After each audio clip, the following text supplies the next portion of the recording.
Shanti Shanti Om. Om Shanti Om Shanti.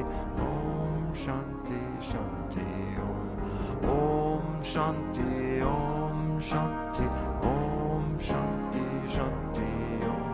Om Shanti Om Shanti. Om Shanti Shanti Om. Peace inside my heart. God and only God is moving me. Peace inside my heart. God and only God I live to see. Om Shanti, Om Shanti, Om Shanti, Shanti Om. Om Shanti, Om Shanti, Om Shanti, Om Chi. Om Shanti, Om Shanti, Om Shanti, Shanti Om. Om Shanti, Om Shanti, Om Shanti, Shanti Om. Peace inside the earth. God and only God is moving me. Peace inside the earth. God and only God I live to see.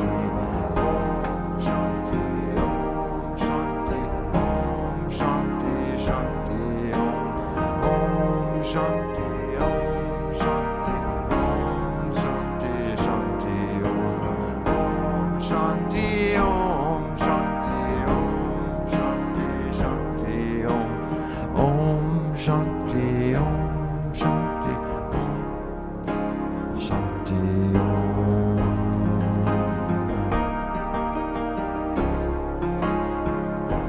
When there is peace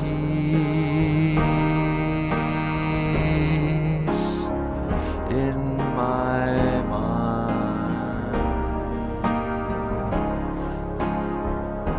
there will be peace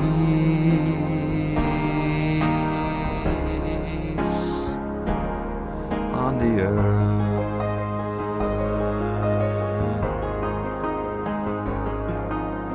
And so it is.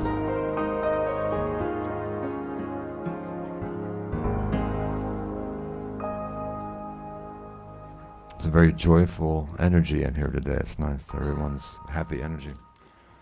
So, Dan, if you wanted to read. Crystal, well, Crystal's reading. Okay. And then you want. Grab the microphone.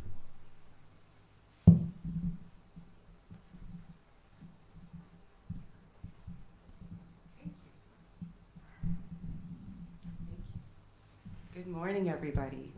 So I'm going to read two texts, one from June 1st, and then which was yesterday, and then for today. So for June 1st, Holy Boldness is the title of the text. Freedom lies in being bold, Robert Frost. Anything that is legitimate and in accordance with spirit can succeed, and one should boldly announce the principle of success to be inherent in everything that is constructive. Ernest Holmes. It is time to accurately use and embody the word and the energy of being holy. No longer should the word be used to separate and segregate. The duality of what is holy and what is secular or mundane has not served humanity well. As a theology of liberation, science of mind defines holy as wholeness. When we say we are whole, perfect, and complete, we are saying we are holy. In other words, we are recognizing and stating with boldness the truth of our being. We also do this through the realization that we are individualized expressions of God, as God incarnating in, through, and as each of us. This declaration of truth then calls us into a holistic practice of living, where anything that is not demonstrating that wholeness, whether in our individual lives or in the collective society, is an invitation for us to engage our spiritual practices in a life-affirming and holistic manner.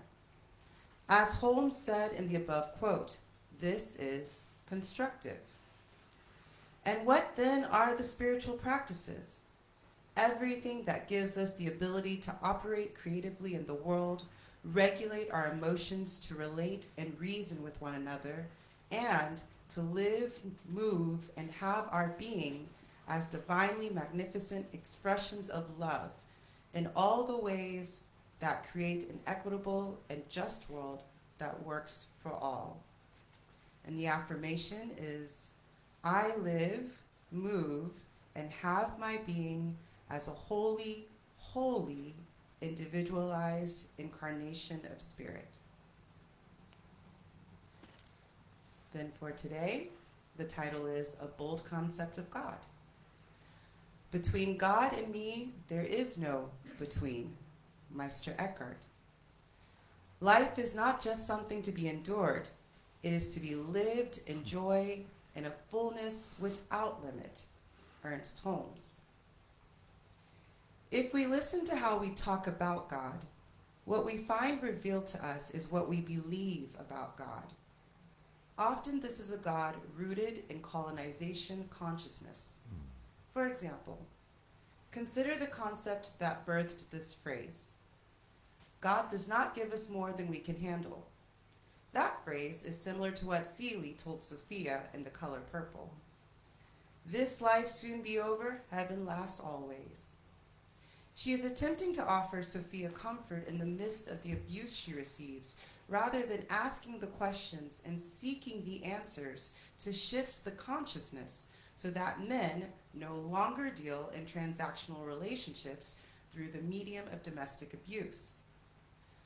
The new thought concept of God desperately needs an upgrade, so there is no more anthropomorphizing. You know what I'm trying to say. Which keeps God as a separate and distant presence versus the very presence of all that we are.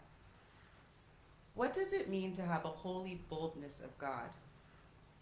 It means speaking about God in more expansive ways. It means speaking of God as all of us. You and all of creation are God individualizing itself.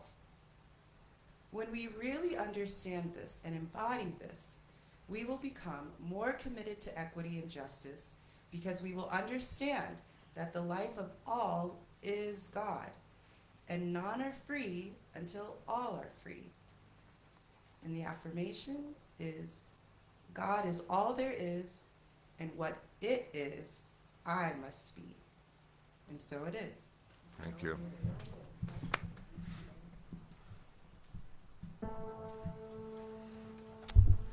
Well, Meredith Spears is getting changed. I don't know what's going on back there, but I'm just going to start.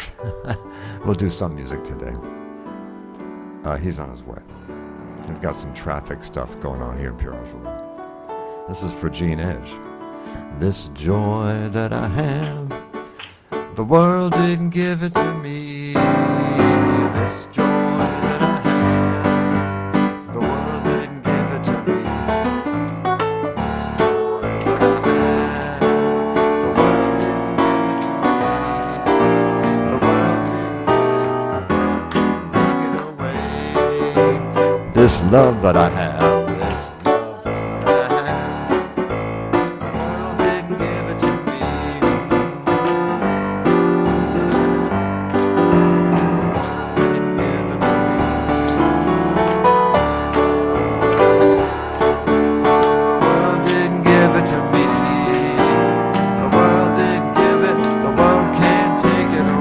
This peace that I have, this peace that I have, the world didn't give it to me.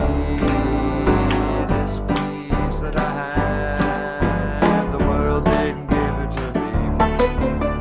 This peace that I have, the world didn't give it to me. The world didn't give it, the world can't take it away. This joy that I have, the world didn't give it to me. This joy that I have, the world didn't give it to me. This joy that I have, the world didn't give it to me. The world didn't give it, the world can't take it away. One more, the world didn't give it. The world didn't give it, the world can't take it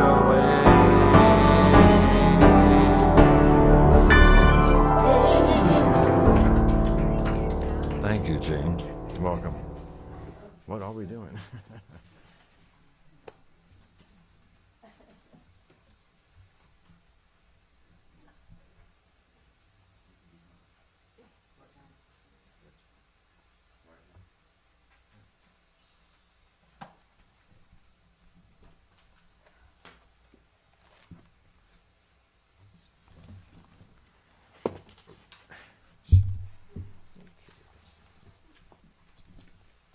Testing.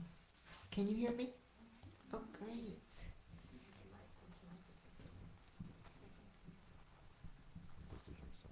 Maybe if I just talk louder, that ought to work. It's so wonderful to look out and see everyone's face You got it, Eve? Thanks. on this wonderful day.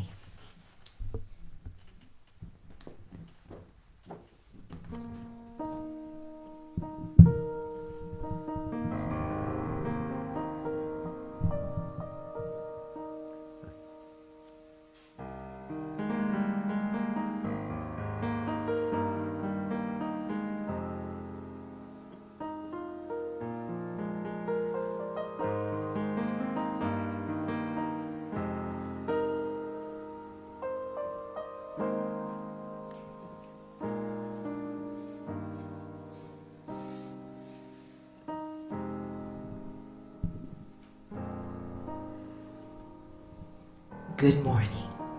Morning.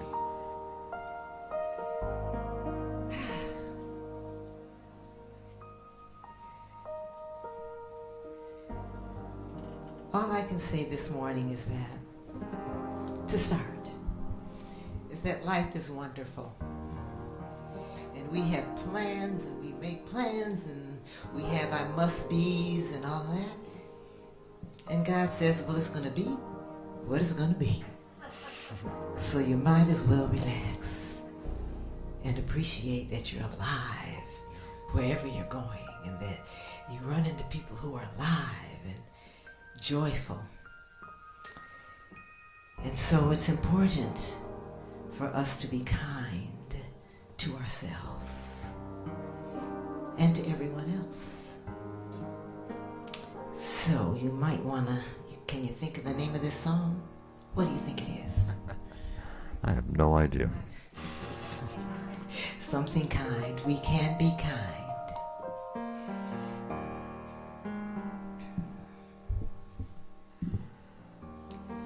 So many things that we can't control. So many things that happen every day. So many heartaches that pierce the soul. Sometimes it seems that they'll never go away. So how do we make it better? How do we make it through? What do you do when it seems like there's nothing we can do? What can we do? We can be kind. Yes, we can be kind. We can take care of each other. We can remember that deep down inside, we all need the same thing. And maybe we'll find that if we are there for each other, that together we'll weather whatever tomorrow may bring.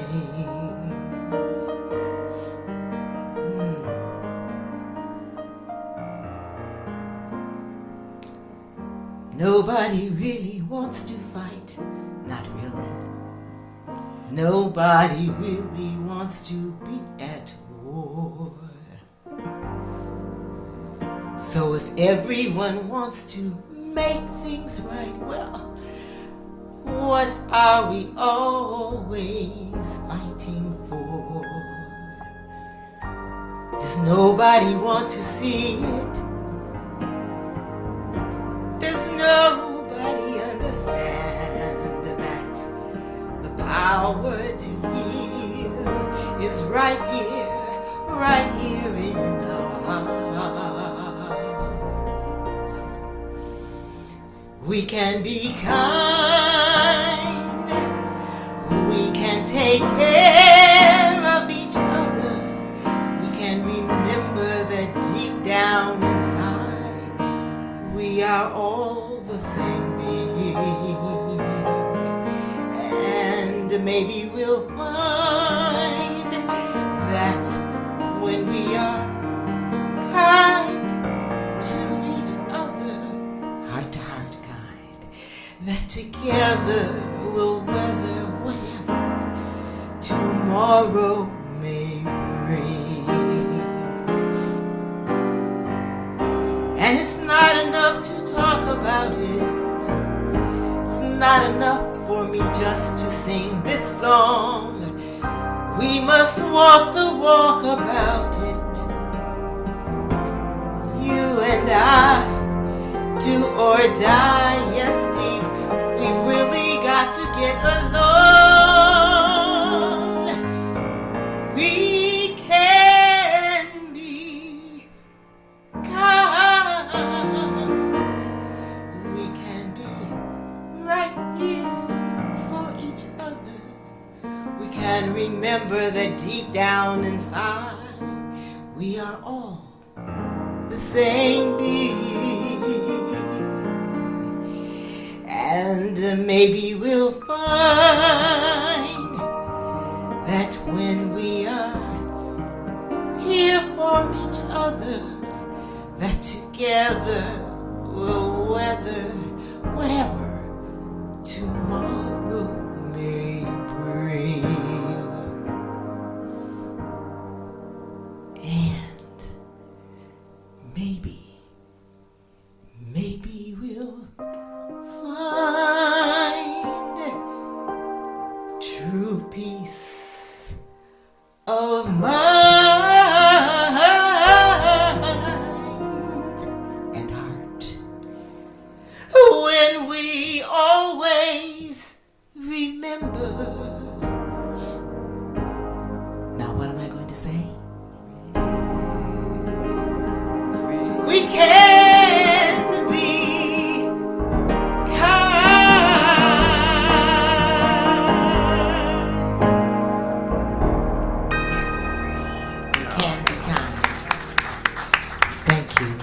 and good morning. Wow. Beautiful. Fantastic. You're welcome. Wow. Thank you.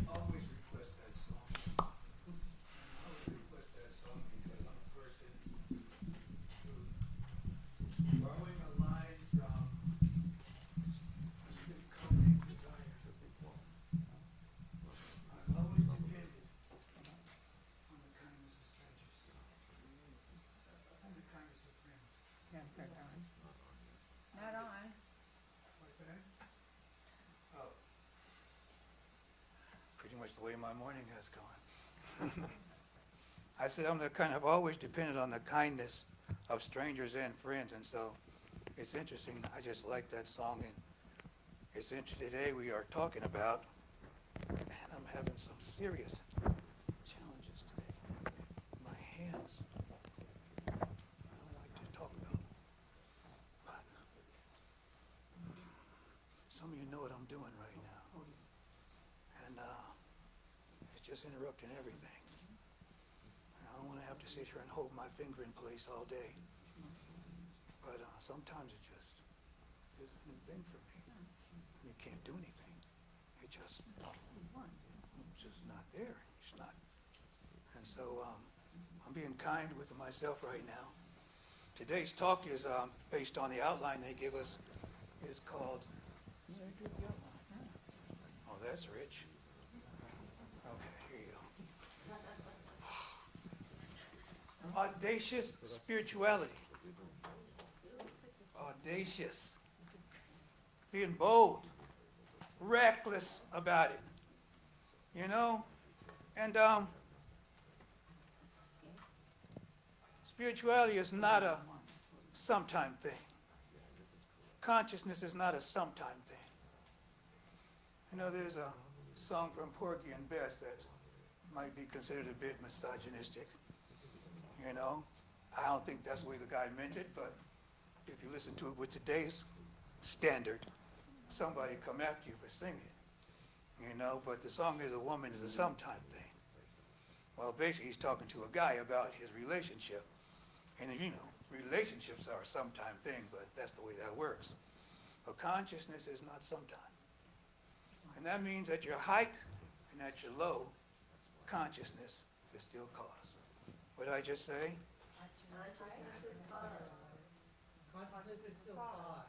Okay, that's the bottom line. But when is consciousness cause? At your high and your low. That's right. That's right. At your height, at your low. What do we have in the book? Excuse me. Never doubt what?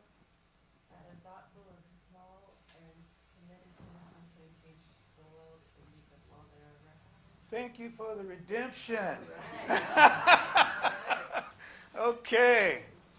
You know, it's important to remember that you're always making a difference, even at the lowest point. Right now, I'm having some challenges. Last week before I left, I talked about some of the challenges that I'm having. And I said, look, I need help, people, okay? So, and this is another example of the chapter continues. And I'll be honest, I'm going to eat here first. I'm going to make sure I get some food because we have some good food. We brought some ourselves. But I'm actually having pains in my body that says, you need to go to the doctor. Okay, I just do. And I push myself. I always know that once I stand here, spirit takes over, and it's not me anymore, and I always feel better. My body gets energized, but sometimes I got to drag myself in here to have that experience.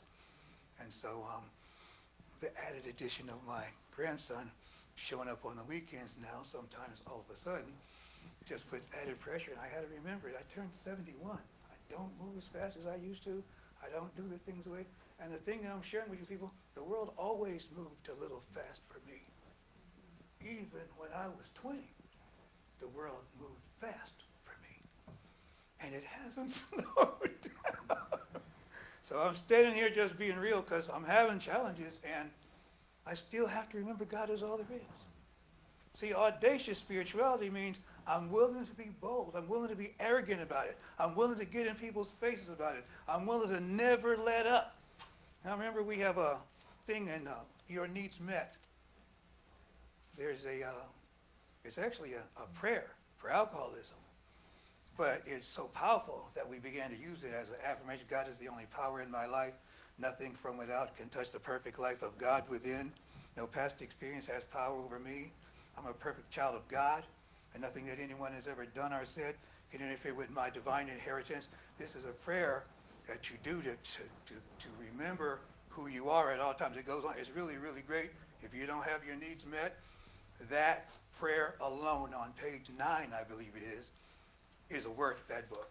And even if you can't get the book, I think we even have some spares. I could even give you one because it's worth it like that. And remembering that God is the only power in my life, that God is the only power, is one of those things. I got several things happening in me, the way I wanted to begin this. And the other one is,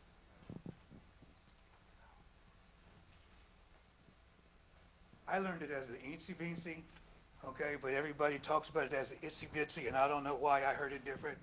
I don't know why I learned it different.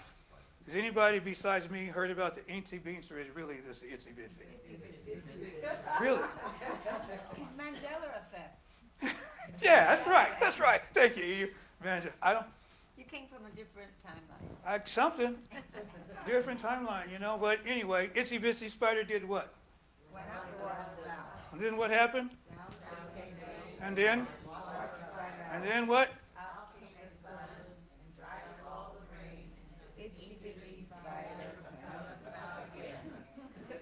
We know it, right?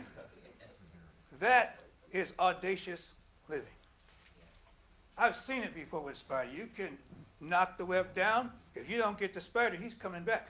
You might knock it down so many times that the web starts looking disorganized and dismorglified, because the spider's like, what the heck is going on? But he's coming back to spin that web, yes? Yes. And so it is with life. You're always going to be hit with circumstances for you to demonstrate. I'm always being hit with circumstances for me to demonstrate whether I know the truth about who I am. And sometimes it's harder to remember the truth than others. And shame is one of those things that'll take you out of the game. I have shame issues around time.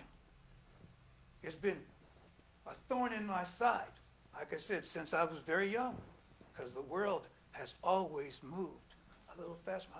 I just was a day late, dollar short story of my life. Got in a lot of trouble right here at this center about it. People call me on the carpet, hard. I had to just listen, take it on the chin, because if they're telling the truth, they're telling the truth. I stepped up my game, helped me step. I started doing better. Lately, I'm regressing, and I have shame about it.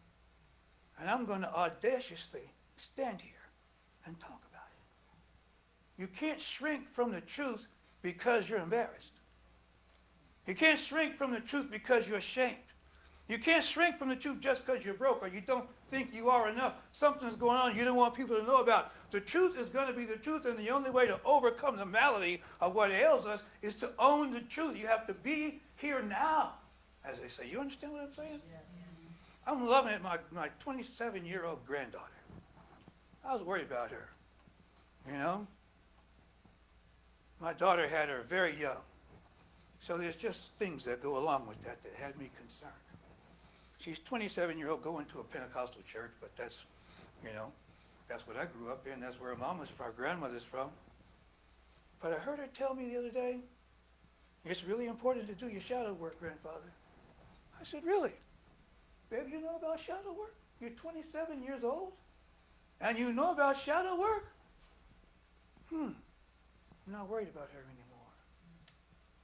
Because when you do your shadow work, you get in touch with really who you are. We all have a romanticized version of ourselves. Where we're right, we might have some faults here and there, but we show up with a correctness that supports our position. Yes? And it's easy, what they call it, confirmation bias, to see the truth of that idea wherever you look, because we don't believe what we see. We see what we believe. Yes? Mm-hmm. And so if we believe it's true, then we'll find evidence that it's true. This is why you can have such a polarization on one piece of information. Because people want what they believe to be the truth, and it's too uncomfortable for them to get off of their truth, because I have to get off of my truth. That means I have to re-examine my life. And I don't want to re-examine my life, because that means I have to be uncomfortable in that examination. And since I don't want to be uncomfortable, that's considered painful, I will just stay the way I am and adjust the world to fit into the paradigm that I've already made up in my mind. And a man convinced against his will is of the same opinion still. Yes? Thank you for that. So it's in times like this that we have to know the truth the most.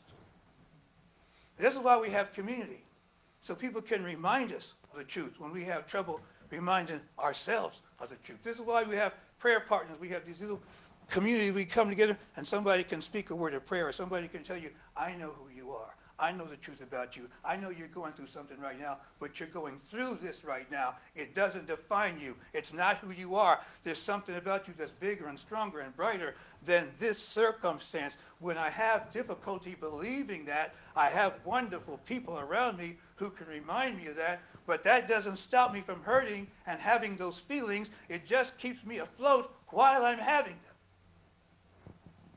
But staying afloat stops me from drowning. It stops me from going under. It stops me from giving up That's the thing about the itsy bitsy spider. It has one purpose: spin the web. It knows why it's here. See, when we know why we're here, and this is why Margaret Mead said, never doubt that a small group of thoughtful and committed citizens can make a difference in the world, and indeed that's ever has. That's all it ever has, because the truth is we're all making a difference. You know, I have to remember my dad. God bless him. Father's Day's coming up. God bless you, Dad. I love you. Now that I'm looking at my grandson, Messiah, I have a lot more compassion for my dad. My son, I didn't get it with my son. You know, I was still developing my own self at the time, you know. I don't think he was he probably was. I just wasn't me yet, you know. But now, at this point I'm watching, I'm like, wow, this is what my daddy was dealing with. And he was woefully unprepared to handle the budding genius, brilliance of the child that I was. And so he did everything he could do to fit me in the box of his reality, and he did a pretty good job. Not a great job, though, because I just couldn't fit in there. And Lord knows I tried. No one knows your true genius. No one knows your true potential. Not even you. But we get glimpses of it. We have dreams of it. We see it happen into other people, and something quickens inside of us. We have a dream. We have a hint about it. We can sniff it.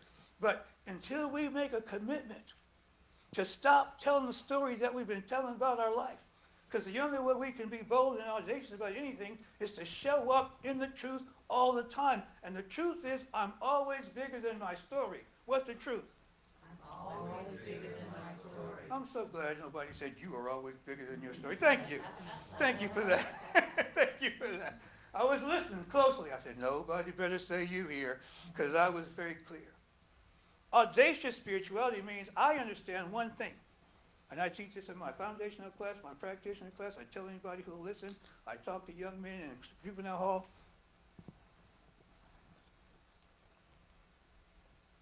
Creation happens. This is the sum total. This is the whole lesson right here. Creation happens in the now. Nothing is going to happen, people. What did I say? Nothing's going to happen. Nothing has already happened. It's happening when? Now.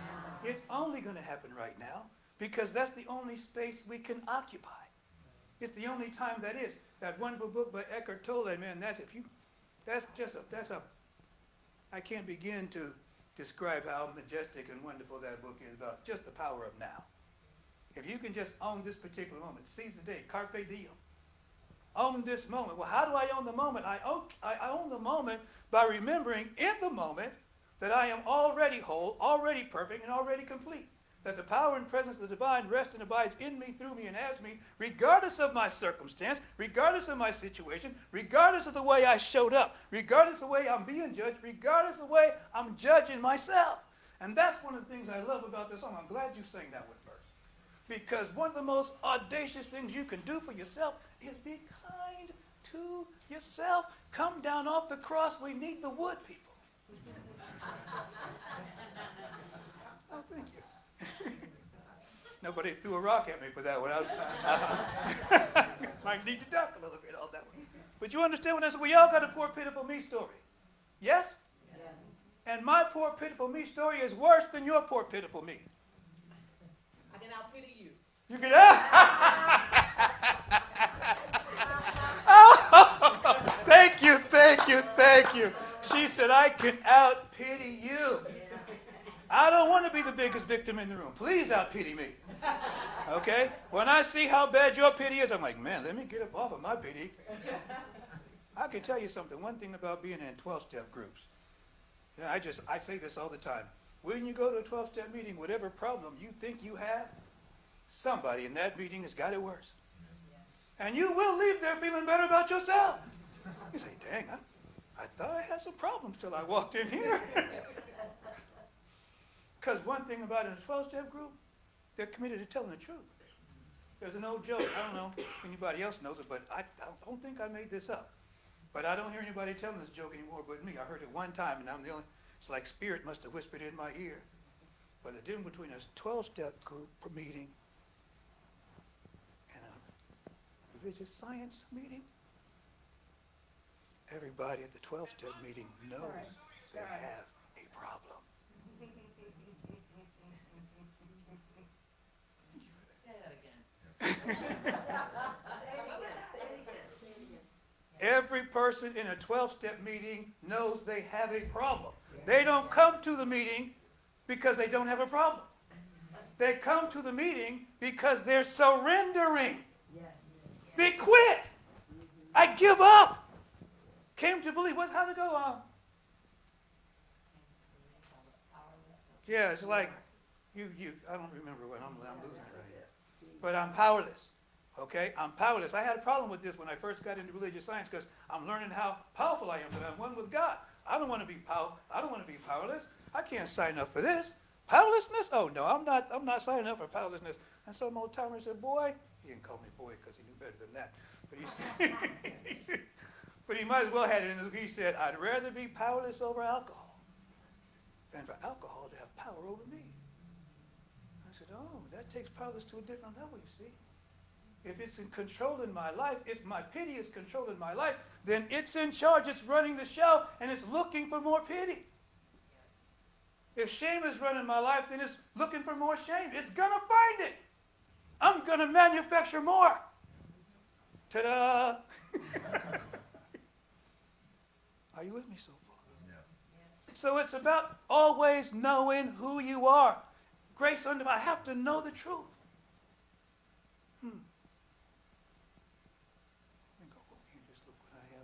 Thank you very much. I like this.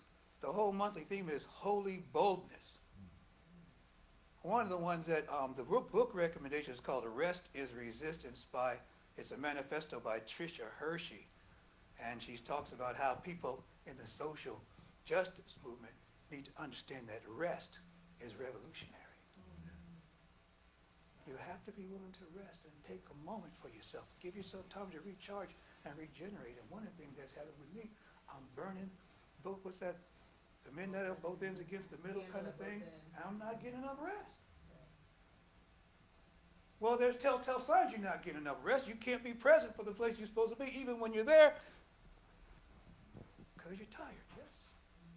So resting is a means of being kind to yourself and being bold in your spirituality because you have to be fully present. That's why Ram Dass said, be here now, but that's fully present.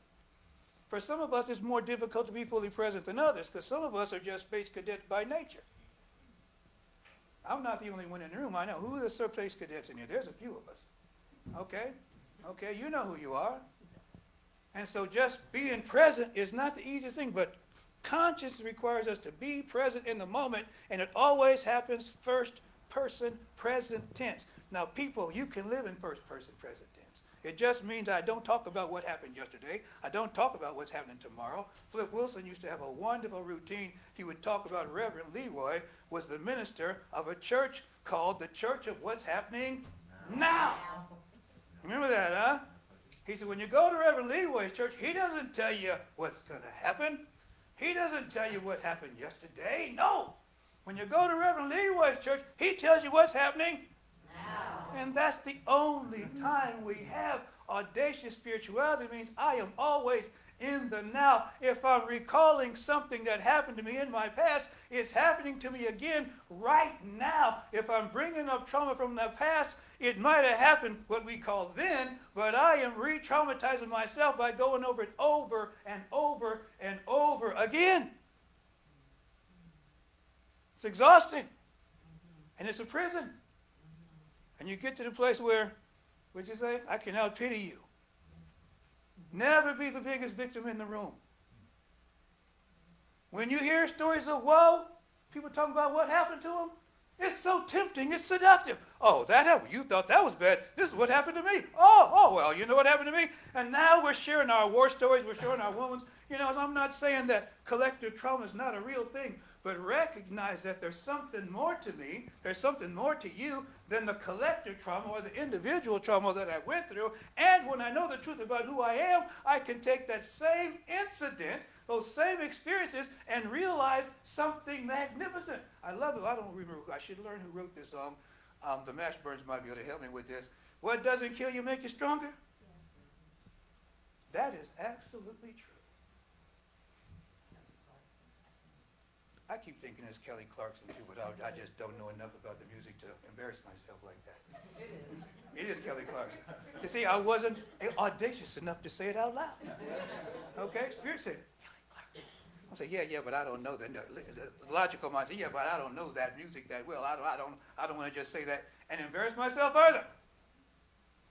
Be bold. Put yourself out there.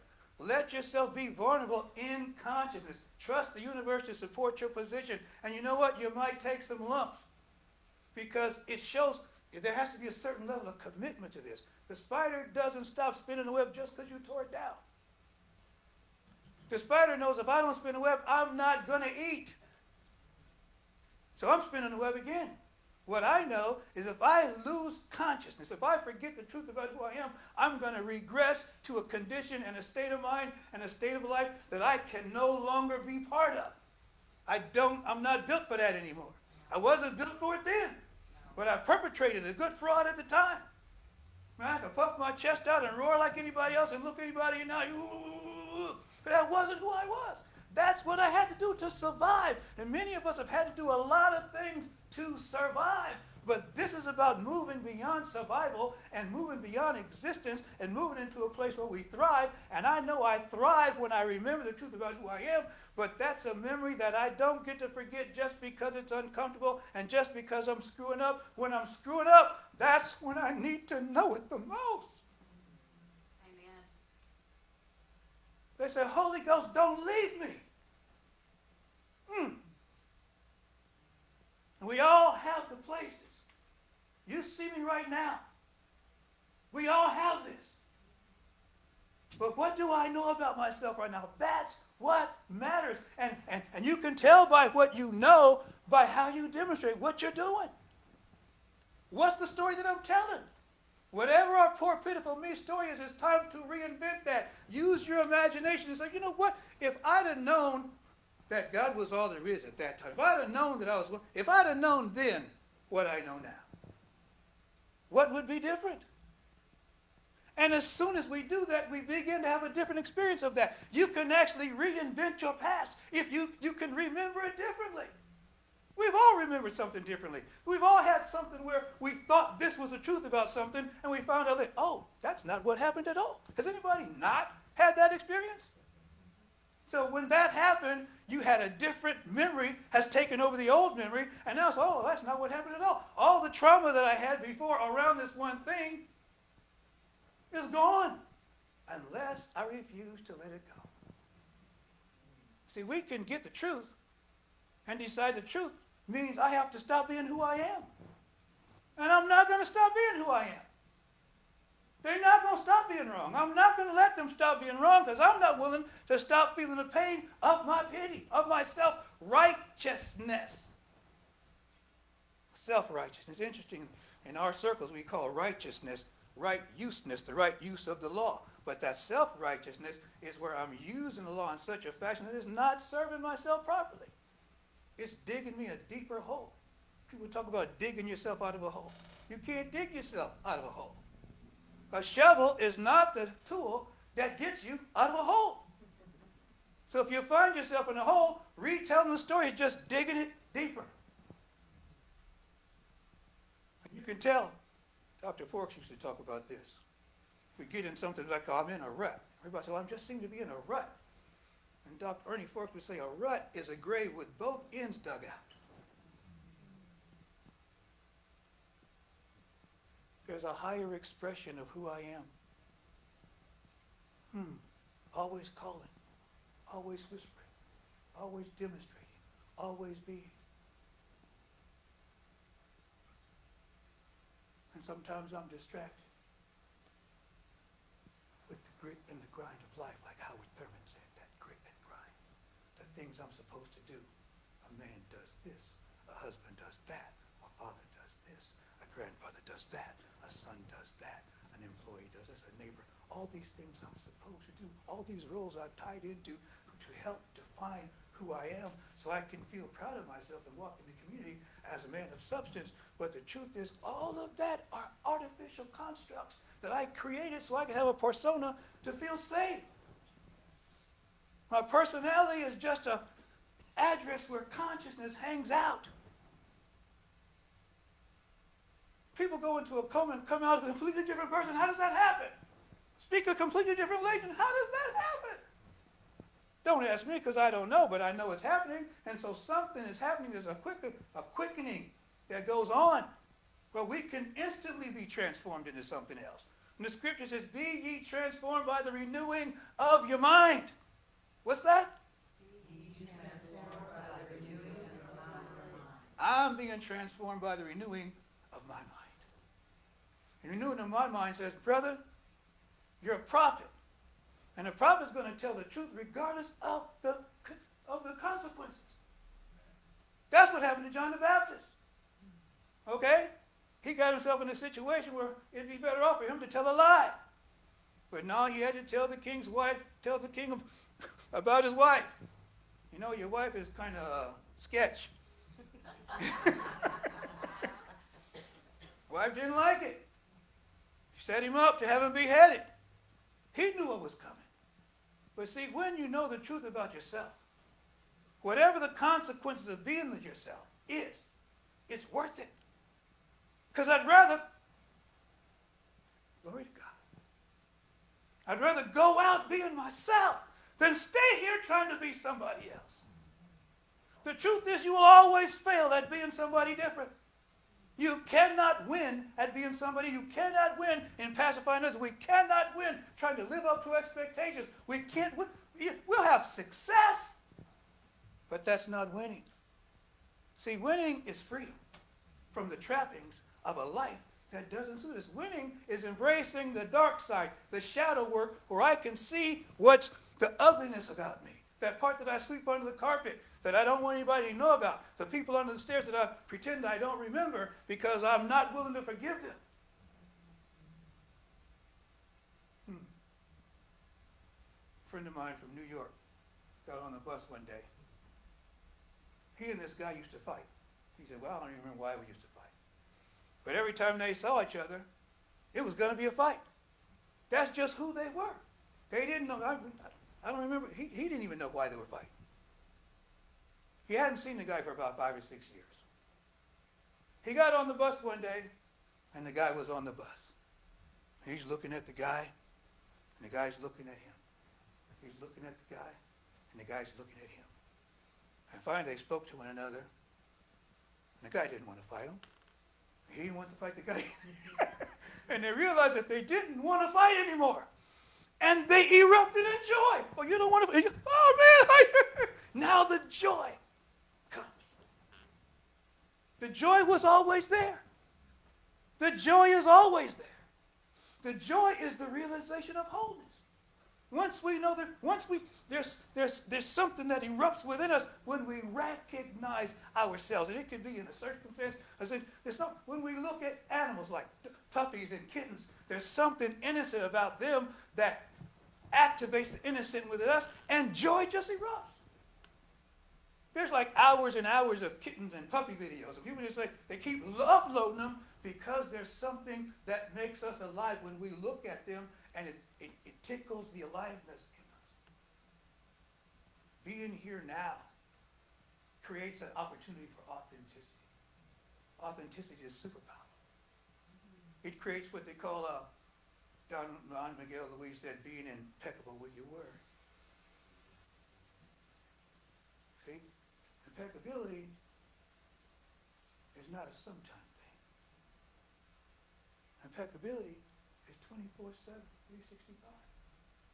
That means I get to own my faults, my foibles, my fears, my lack, my limitation. I get to acknowledge, yes, sometimes I show up this way. Yes, sometimes I hurt this way. Yes, sometimes I rage this way. But that's not the sum total of who I am. There's always something bigger and better and brighter and more loving and more gentle and more kind and more beautiful about me than this. But if I can't remember that about myself, nobody else is going to remember it. If I don't know about, well, that's not true. People can remember it for me and help pull me out of there.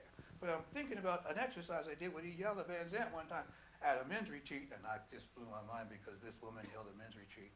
There's like 50 or 60 dudes there, okay?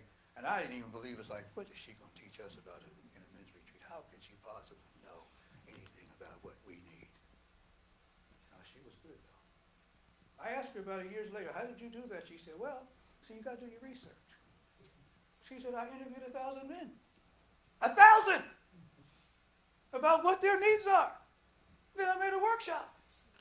And she had this one thing we did, I've shared here before. You take a piece of paper and you draw what your angst is.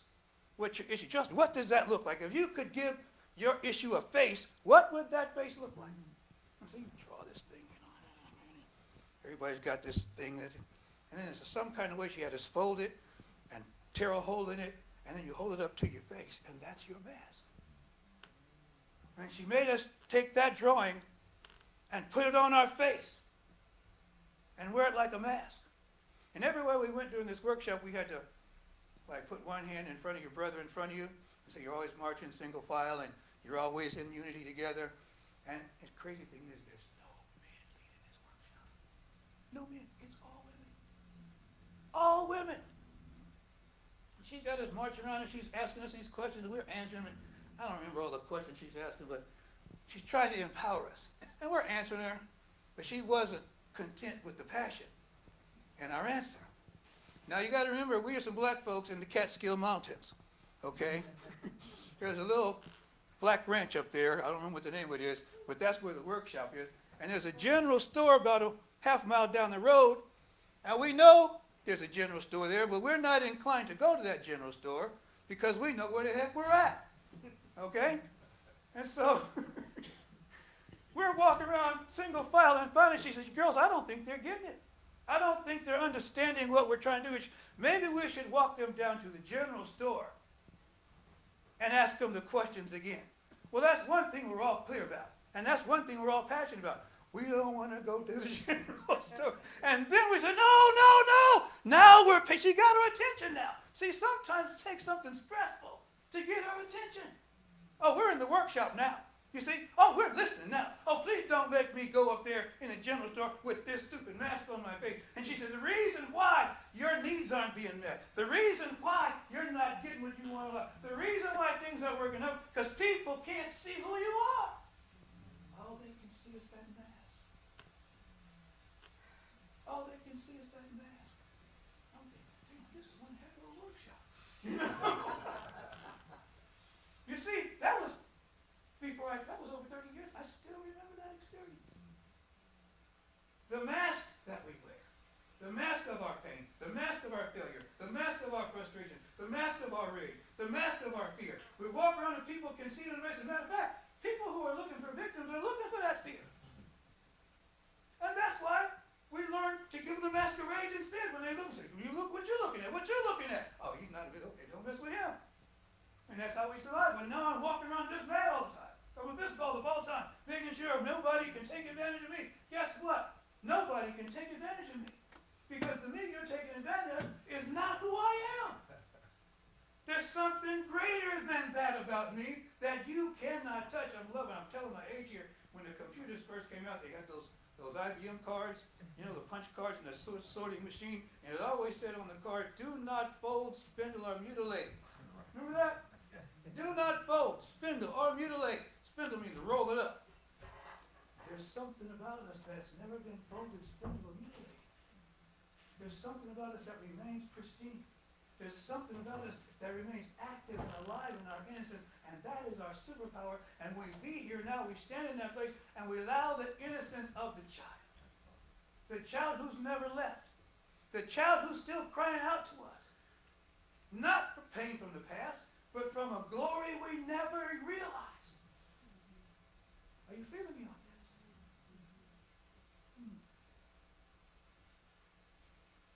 In the old church, they had a song that said, softly and tenderly, Jesus is calling, calling to you and to me, earnestly, tenderly. Then I came into this philosophy, and Ricky Barrett wrote that beautiful song. After you climb the highest mountain that you can climb, and you look around with eyes so satisfied, saying, look, look, look, look what I have done. Well, well, well, look what I've become. Spirit says, I am more than this. That's actually not the one I was trying to pull up, but that's a good one. I'm thinking when it says, Spirit's calling you. Come, come. Spirit's calling you. Come. Spirit is always calling you into your greatest authenticity. And sometimes your awakening is a shakening. Because God's trying to get our attention. And we pay attention when we hurt. We pay attention when we're broken. We pay attention when we're in shame. We pay attention when, see, you have to get to the place of surrender. Surrender means I don't know what to do. Surrender means I've exhausted all means. Everything I can think of, I've consulted the stars. I've talked to the oracle. I've been to the doctors. I've talked to I don't have any. I'm done. I'm beaten. Rilke said, you know, that which fights us is so great. He said, that which we fight is so tiny, so small, that we become small just by fighting it, because we're fighting the grit and the grind of the mundane life. But that which fight us is so great that we become great by being defeated by greater and greater beings. I want to lose as fast as I can now. I want Mwanta to disappear as fast as I can get rid of him. Not because I don't like him, but I realize that Mwanta is a chrysalis that I wrapped around Billy so that he could be safe. And Billy's coming out of a chrysalis. But you have to fight through that chrysalis, you see. You wrapped that chrysalis. I wrapped it up to keep me safe. It's an impregnable fortress. Nothing can get to me in here. Are you feeling me? But now it's time to come out. But it's not just open sesame. I believed all the stories I told that got me in that chrysalis. I spun that chrysalis day by day, story by story, victimization by victimization, rage by rage. Are you understanding? Yeah. And I felt safe in there. Anybody who messes with me, you're going to get that mask. And it served me well. But it kept me in survival mode. Everybody here is beyond that now, right? Anybody signing up for survival anymore? No. See, we ain't signing up for survival. You couldn't be here and feel signed up for survival. So in order to thrive, you've got to come out of that Christmas. But you know, they say the butterfly is completely the caterpillar is completely dissolved in the chrysalis. That the butterfly is not a mature caterpillar. That the butterfly is a completely different animal with no caterpillar DNA whatsoever. It dissolves into a goo. It liquefies itself. It gets rid of itself. It says, no, I'm not being this anymore. Gone are the days when all I'm thinking about is consuming for my pleasure, for my distraction. Just eating away all day long. On this stream, on that stream, on this addiction, this relationship, that addiction. No. Let me just be still. Let go and let God. And what emerges is the truth. Everything else fades. But you see, the butterfly has to fight its way out of that chrysalis. And once it's out, it has to flex. It can't fly away. It's got to stay there and flex its wing and get the life force into those wings and make them strong. The bird has to peck its way out the egg. You can't just crack it open and let it out because it's been sitting in there all squinched up like this. Its neck can't hold it up. It has to peck its way out so its neck gets strong enough to support its head. Resistance is necessary. Pain is necessary. But suffering is the choice we make when we decide to just hold on to the pain and not let it go. Suffering is what happens when we decide to not create the chrysalis and come out on the other side. Suffering is what happens when we dodge. That's our opportunity to tell the truth and be vulnerable in the world. Audacious spirituality. Standing boldly on the authority that I am already whole, already perfect, already complete, and in the midst of tragedy, hurt, harm, danger, shame, fear, guilt, I'm still going to know the truth. I'm still going to tell the truth. I'm not backing down. It's that beautiful line from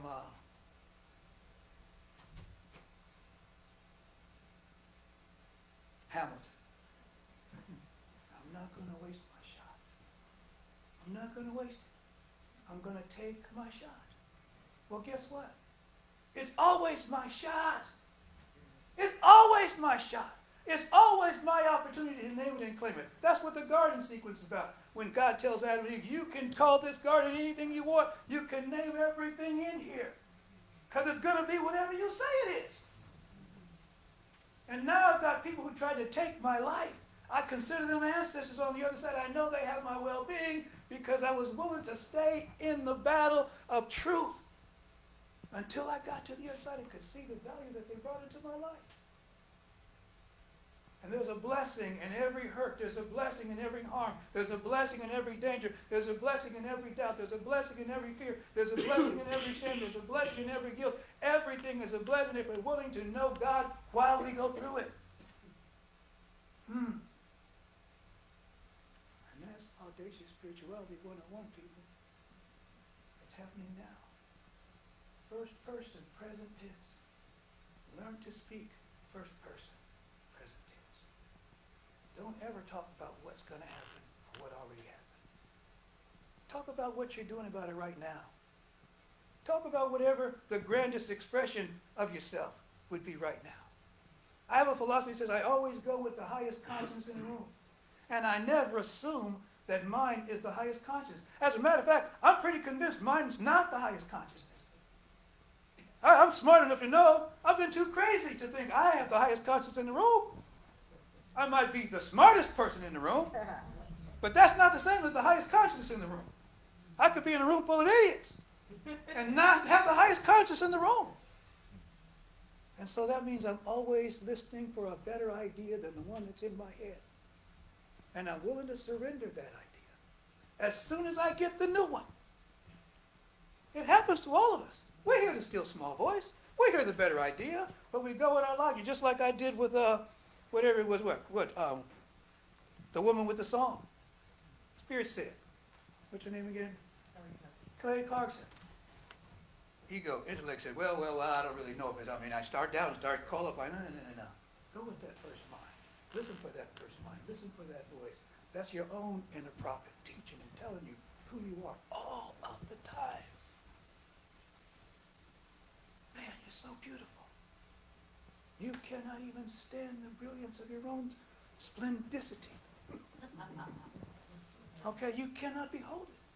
Scripture says, eyes have not seen and ears have not heard the good things that are in store for those who love God. You are so magnificent, so great. This is why they say, if your vision doesn't frighten you, it's not big enough. Because who you are is so great, and who you are is so grand that the person you are right now quakes with the anticipation of thinking of it. Because it means I have to stop being my poor, pitiful self. And who am I going to be then? Who will I be when I let go of poor, pitiful me? I'll be living sacred audacity. That's it. God bless.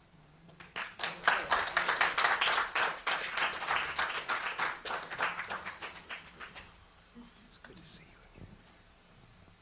again. That's a song, Poor Pitiful Me. When I lay my head on the railroad tracks. I think Linda Ronstadt sang it. Is that a song? Poor Pitiful Me. Yeah. I didn't know it was a song. Poor Pitiful Me. It's an old song. Forget it. Are you sure you want to sing that, No, John? I don't want to sing.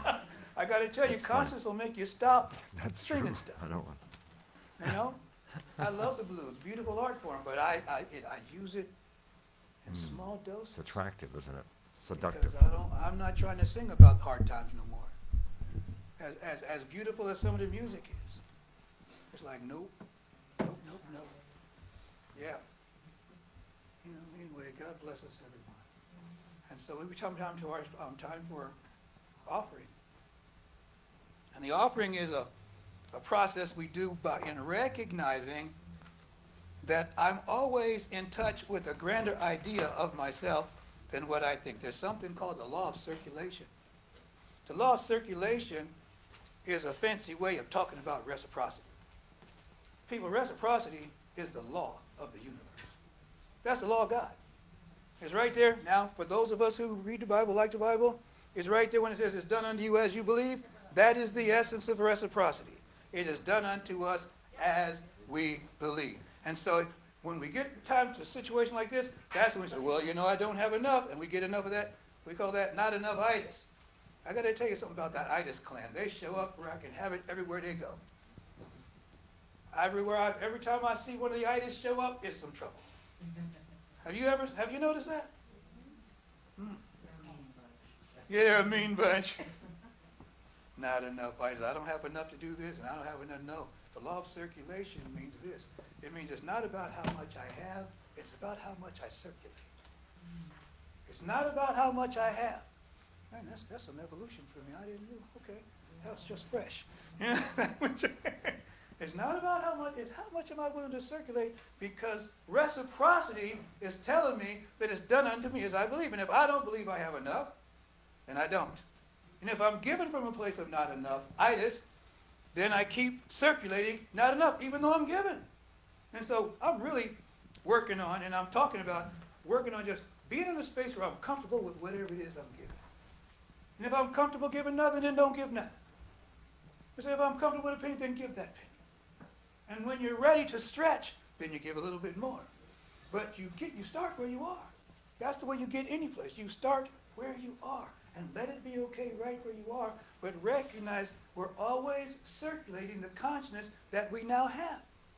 And if we want to increase that consciousness and go to a different level, then we have to up-level our commitment in the circulation.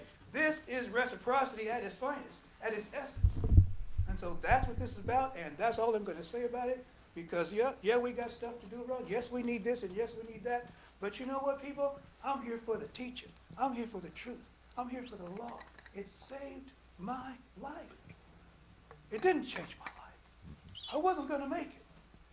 I wasn't going to make it. And I got washed up on the shores of this philosophy. And they resuscitated me. It took them a while. But I finally came to. And I was a new person. I realized I finally found something smarter than me. It's hard being the smartest person wherever you go. Now, I'm not saying I was always the smartest person wherever I went, but I thought I was. And that got me in a place where I didn't think I was going to make it. Being the smartest one, because I don't know enough. This philosophy opened me to the infinite intelligence, the absolute mind. It let me know that I am linked with an absolute mind. That's the collection of all consciousness. It's flowing through me.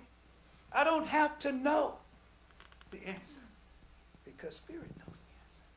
And I can open myself and let it flow through me. And you know what? I quit being smart and decided I'd rather be wise. It's a lot more comfortable. So we have an affirmation we do during this time. Thank you for listening to me going on and on about it. Please repeat after me as we go into our offering. From a consciousness of abundance. From a consciousness of And abundance centered in gratitude. and centered in gratitude, I generously give. I generously give. I accept the gift of prosperity and abundance. As I demonstrate divine circulation in my life. In gratitude I freely give. In gratitude, I freely give. And grateful acceptance I freely receive. Thank you very much. And so it is. Good seeing you, good Gene. So I know that there's someone is circulating a. Thank you, Linda. I am remembering who I am. I am remembering who I am. I am remembering. I am remembering. I am remembering who I am.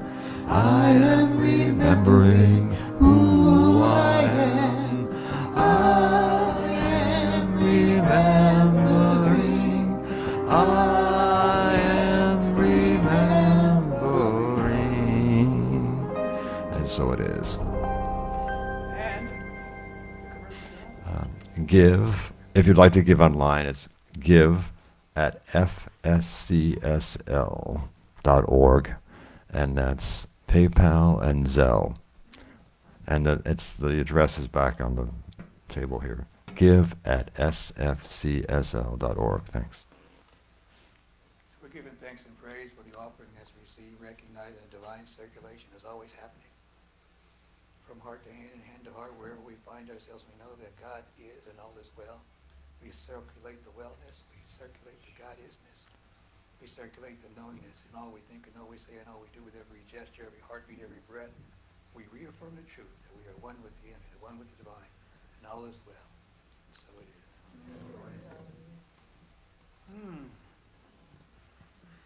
And now, we're going into our spiritual mind treatment, and this is where, by popular demand,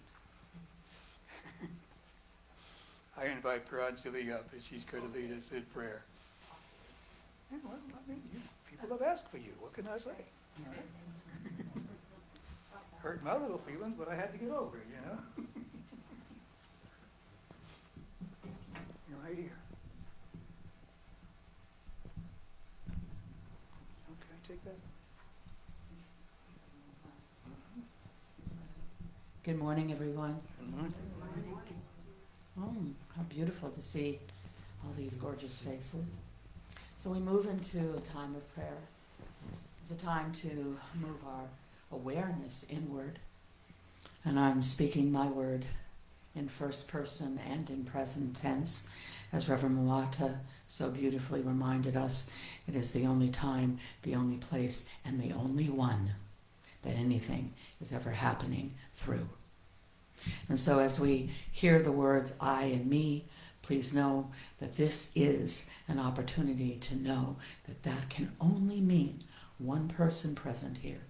And that is the presence of God that is represented by each one of these beautiful souls.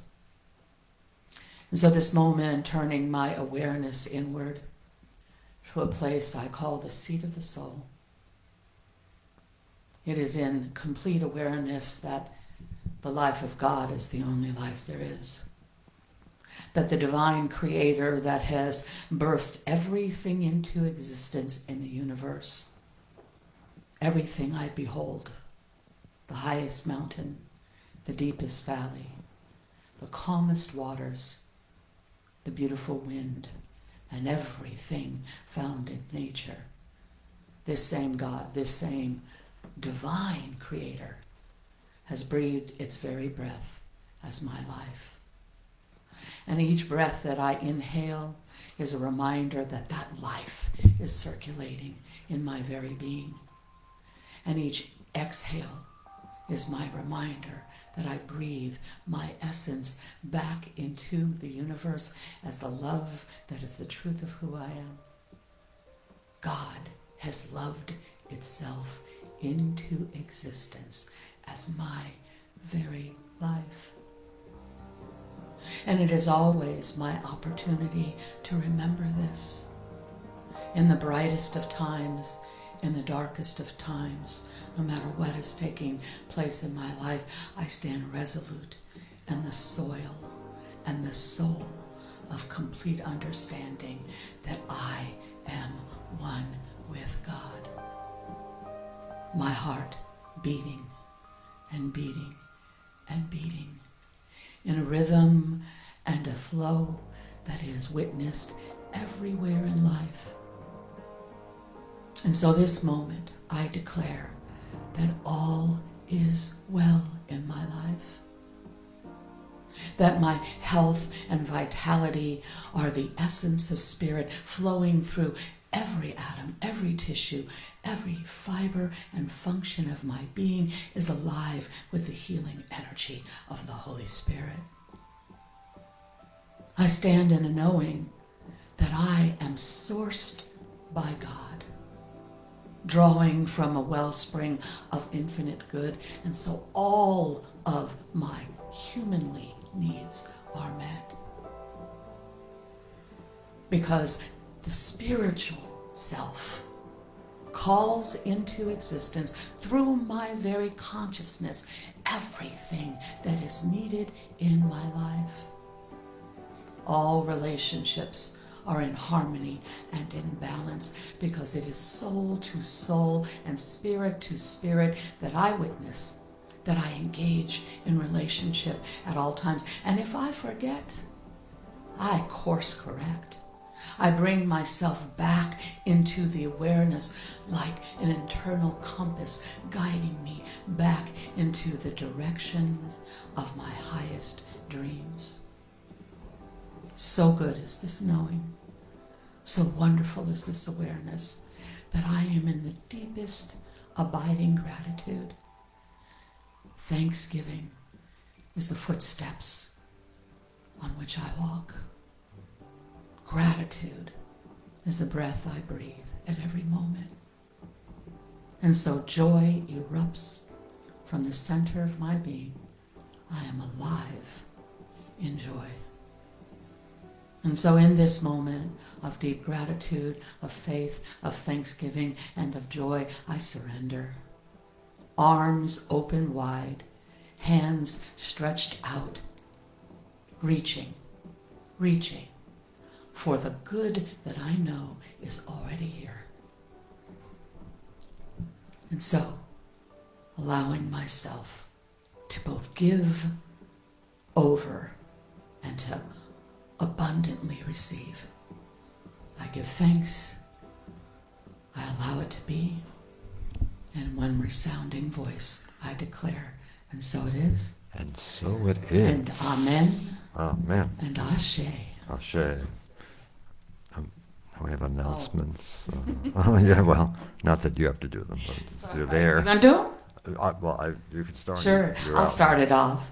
So those of you that were able to join us last week, we had a little mini celebration for Reverend Mwata's birthday. He turned 71 last Tuesday. Yeah.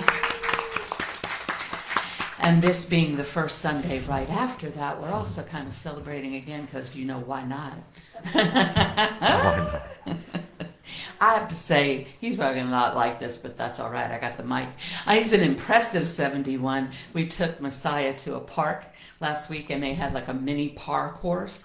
And if you know what that is, right? It's like you're jumping on things and climbing up and doing all kinds of athletic stuff. And Messiah looked at this rope climb that went all the way up high and then across these metal bars and down another row. And he's like, no. And Reverend Mwata's like, what? I'm 71. I'm going to do this. He scrambled straight up that rope, across all those metal bars, and down on the other side. I was like, ooh. Ooh. And so, and then Messiah, he turned and he said, and I don't want to devolve into gender norms, but, competitive are some genders, maybe a little bit more than others. Anyway, so Messiah took one look. He's like, all right. And so he went up and across and down because he was not going to be outdone by, as he calls him, the old man. No. He said, I'm not going to be outdone by a 71-year-old old man. I can't believe he said that. Yeah, he did. He said, I'm not going to be outdone by no 71-year-old man. So at any rate, we celebrate you today, Reverend Mwata. He loves to say that I'm biased, and I'm like, yeah. But what does that have to do with the truth? And what I do know is that we are blessed to have such an amazing channel for the Word of God, which is what you are. That ability to surrender and allow it. 100%. To just surrender and allow it to flow through you the way that you do. is amazing. And so it is a gift to all of us here. And so bless you. And yeah, I'm biased. It's okay. Well, that falls under Thanksgiving and Yeah. announcements, I guess. Yes. And then Daniel is not here today. He was here last week, but he is still doing his boxing. And that is on Saturday mornings and on Wednesday mornings. And it isn't, calling it boxing is just a little bit of a misnomer because it's about fitness and confidence building through the movement of your body in a way that's, it's not about being able to punch somebody, although that's kind of appealing sometimes if you think about it. But it really is much more about being able to move in your body in a way that is saying, hey, I'm here, I'm present, I am firm in my ability to move my body in this way. So he said there are a variety of people of all ages that come. I believe, and somebody correct me, I think it is Saturday at 10 and Wednesdays at 8 o'clock in the morning. It's noon on Saturday. Noon on Saturday, even better. And 8 on Wednesdays, 8 a.m. on Wednesdays, but noon on Saturdays. So that is happening as well. Anything I else, don't know Tom? any other events. Somebody must have chimed in. I don't know what else is going on. But Yeah.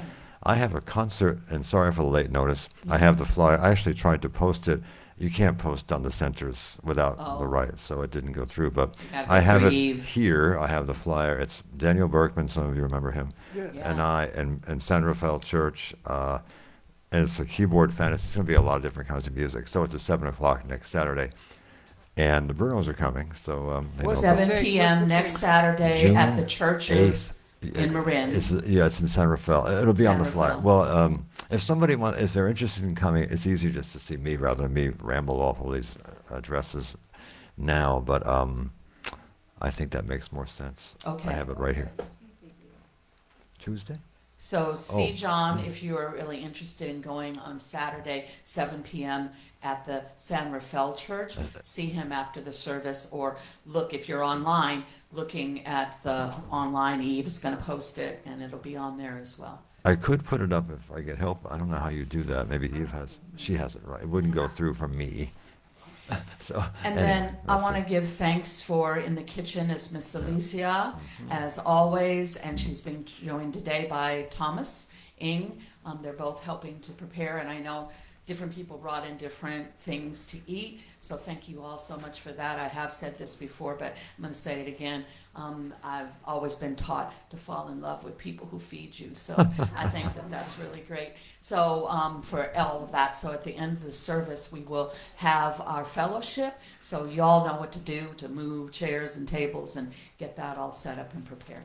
And now one more more surprise announcement. announcement. Tylea is going to sing Amazing Grace. Beautiful. You Yes. can come up here. Please. Right. Wonderful. Okay, go ahead. What? No, is that? Oh, and then just before that happens, I keep forgetting to do this.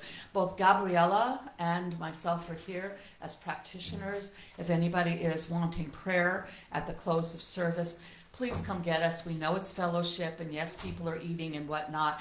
But as I always say, and Gabriella will affirm this as well, that it is our honor to pray with you because the blessing moves through the prayer in order to come into manifestation.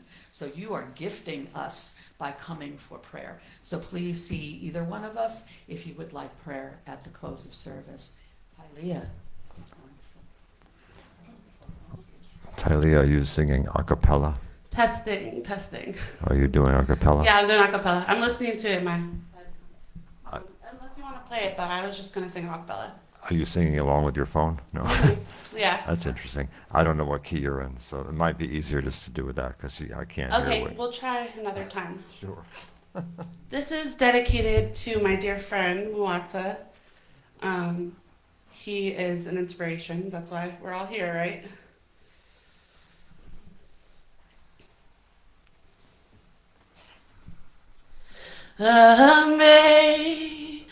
Amazing grace, how sweet the sound that saved a wretch like me. I once was lost, but now I am found. Was blind, but now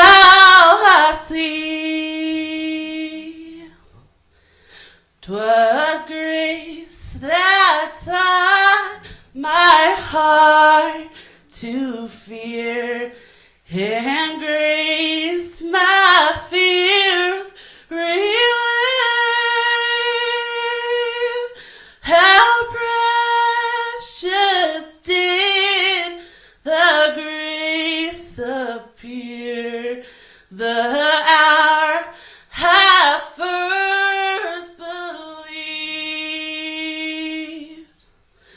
Through many dangers, toils and snares, I have already come. 'Tis grace hath brought me safe this far, and grace will lead me home. Thank you. The Lord has promised to be good to me. His word, my hope secures. He will my shield and portion be, as long as life endures.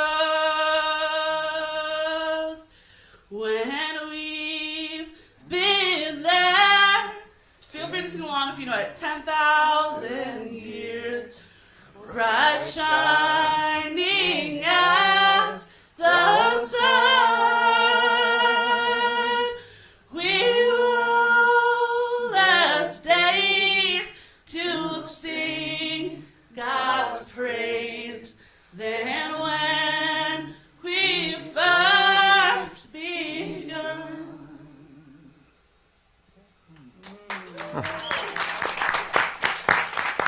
Thank you, thank you, thank you, thank you, thank you, thank you, thank you. Thank you. That was beautiful. That was wonderful. Thank you so much. Thank you, thank you. Well, as far as I'm concerned, I don't need to sing. No, I'm, Well, we know you will anyway. Because we love it. The more the better. Especially if you sing the one I think you're going to sing. I'm trying to figure it out myself. What are we doing, John? God is all there is, I think. Yeah.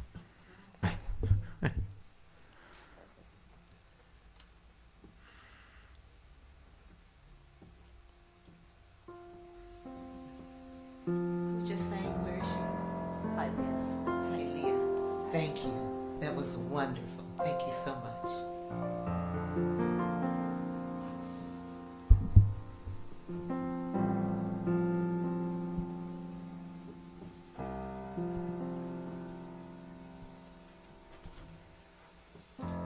My wings were heavy, I could not fly, haunted by dreams that were meant to come true. Love was there, but I could not see it, so the voice of salvation came shining through you, and you said, God is all. You can all join me. There is, God is all there will ever be. God is all there will ever be. Once again, God is all there is. God is all there will ever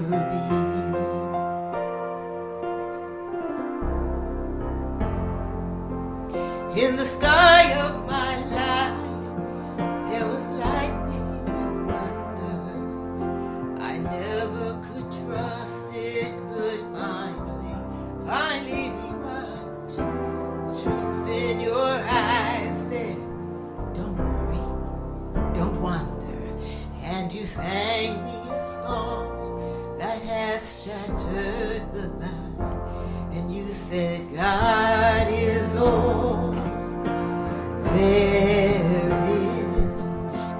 God is all there will ever be. God is all there is. God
cannot fly, haunted by dreams that were meant to come true. God is right here and there, you just have to feel it, and let the voice of salvation come shining through you when you say, God is all, God is all. There is. God is all, God is all. God is all. There is. God is all. There will ever be. God is all. There is. Come on, let's sing it like we know it.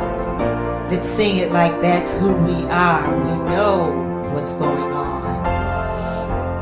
And whenever you bump into something that's like, well, what's going on? Then bring this into your life. Let's keep singing that. Is all, God is all. There is. God is all. There will ever be. God is all. God is all there will ever be. There will ever be. God is all there will ever be. God is all there will ever be.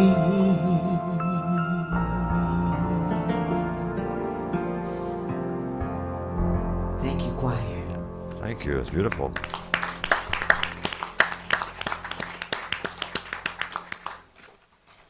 Man, that was beautiful again. Wonderful things are happening. Thank you all for being part of the service today, for bringing your authentic selves and being your vulnerable, authentic self, and looking consciousness in the eye and saying, I know you, and I appreciate me for knowing you so well. And going deeper. Grateful to Meredith, Dr. John. You know, I'm getting there. Eve, man, just for your yeoman's work, just continuously showing up and showing out in your showing up. Thank you for that. Ilea, thank you for that wonderful, wonderful gift. I think that's like the second time I've heard you sing, and I appreciate both of them. Both of them have significance in my heart, and that's one of my favorite songs. How could it not be? You know, and as much as everybody likes that last verse, that one, through many dangers, toils, and snares, I have already come. That's one that speaks to me, man. You know, so thank you for that, Linda, for bringing her and being your wonderful. And we got a Amy Jo sighting in the house. Thank you so much. Each and every, and you know what? I'm not going to get everybody, but some people I only see every now and then, and that would include you, Jean, and that would include My friend, Tina Tina Marie. Marie. Okay, it's the original Tina Marie. So everybody else took your name. Say they're all biting off of me. I'm Tina Marie. Don't listen to those frauds. and Dale and Pat. Ron. Chris, I don't know everybody's name, so I'm going to stop right there. The Mashburn family. Okay, and Gabriella Holden Vigil. Thank you. So we got Fred Sell standing here. In the kitchen, we have Alicia and Thomas. Thanks up here, Angelina, wonderful bride, and grandson. And Michelle Stivers, too. Dan, okay, and Craig and TLPP, Maria, Dante. Just if I don't know your name, that means we got to get to know each other better. And so I welcome the opportunity. Thank you, each and every one. I want to also make an announcement in the gratitude. I've been honored and actually invited to be an honor. I've been honored by the invitation to be an honored guest at the Anubhuti Retreat Center in Novato, California. They're a yoga organization. And the particulars are on the flyer that was included in the newsletter. And it's on Facebook too? Okay, thank you. And so there's two different organizations. One of them, they build themselves like the only spiritual organization that's entirely led by females, which I thought was also unique. It's entirely. And so I was very honored once I read that to get that invitation. But it's a yoga retreat, and they invited me to be a speaker and presenter. And so it's one of those things where, somebody told me once, dude, you do practice yoga because you believe in spirit and mind and body as one thing, and that's what you talk about all the time. And so your message is relevant, and you're a yoga master, whether you know it or not. And so I said, well, that's convenient. I can just slip right in there. And so I'm grateful. That's the 21st of June. That's a Friday, so it doesn't interfere with what we're doing. It's in Nevada. I would like to see as many of us there. And but I know I'll be there. And just I want to share that with you, so it would be really kind of cool to look out and see my peeps. Even though they think, I'm going to be honest, they said they want to get some African Americans there. I'm like, well, that's not the bulk of my center. So if my people come, you might be disappointed, but we will show up anyway. And so I'm just so grateful to be at this center in whatever capacity I could be here. Like I said, this philosophy saved my life. I was designed to be what I am right now. So thank you one and all. We leave here today, divinely inspired and a little bit hungry. We recognize in all things, in all circumstances, in all situations, we boldly proclaim, we audaciously, thank you, I know I'm saying it audaciously. Don't you laugh. Audaciously say, the light of God surrounds me. The light of God surrounds me. The love of God enfolds me. The love of God enfolds me. The power of God protects me. The power of God protects The me. wisdom of God guides and directs me. The substance of God supplies, supports, and sustains me. Wherever I am, wherever I go, whatever I think, do, or say, God is, and all is well, and so it is. Thank you very much. God bless each and every one. Right where you are, I send my love. I send my love over the mountains. over the mountains. I send my love over the sea. I send my love into the heavens, and it returns to me. I send my love over the mountains, over the sea. I send my love to the heavens, and it returns to me. One more time. I send my love to the mountains, over the mountains. Send my love over the sea. I send my love into the heavens, and it returns to me.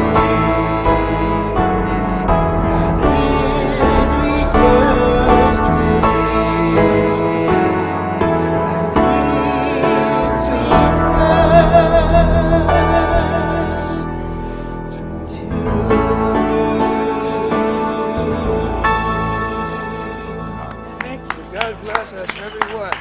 God bless. Thank you for getting ready for our fellowship service. So that means the chairs are being moved by those able-bodied beings who can do so.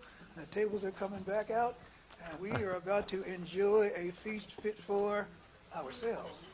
And that's the greatest thing there is, you know? So thank you. It's good to see you.